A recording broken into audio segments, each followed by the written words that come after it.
விழுப்புரத்தில் ஆழ்துளை கிணற்றில் விழுந்து சிறுமி பலியானதை தொடர்ந்து மாவட்ட கலெக்டர் சம்பத் கடும் எச்சரிக்கை விடுத்துள்ளார்.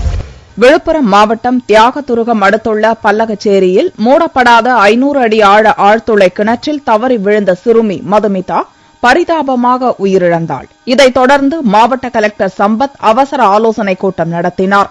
மாவட்ட போலீஸ் அதிகாரிகள், ஆழ்துளை கிணறு அமைக்கும் ஒப்பந்ததாரர்கள், நகராட்சி மற்றும் பேரூராட்சி கமிஷனர்கள், தாசில்தார்கள் மற்றும் பல்துறை அதிகாரிகள் கலந்து கொண்டனர். ஆழ்துளை கிணறு அமைப்பது தொடர்பான நீதிமன்ற உத்தரவுகள் மற்றும் சட்ட விதிமுறைகளை கலெக்டர் சம்பத் எடுத்துரைத்தார். திறந்த வெளியில் அமைக்கப்பட்டுள்ள கிணறுகளை உடனடியாக மூடும்படி கலெக்டர் எச்சரிக்கை விடுத்தார். இது சம்பந்தமாக விழிப்புணர்வு ஏற்படுத்தும் வகையில் பவர் பாயிண்ட் பிரசன்டேஷன் மாவட்ட ஆட்சியர், மாவட்ட கண்காணிப்பாளர் மற்றும் திட்ட இயக்குநர் ஆகியோரால் எடுத்துரைக்கப்பட்டது. இது சம்பந்தமாக பொதுமக்களும் விழிப்புணர்வுடன் இருக்க கேட்டுக்கொள்ளப்பட்டது. பொதுமக்களும் மிகுந்த விழிப்புணர்வுடன் இருக்குமாறு உங்களை எல்லாம் கேட்டுக்கொள்கிறோம்.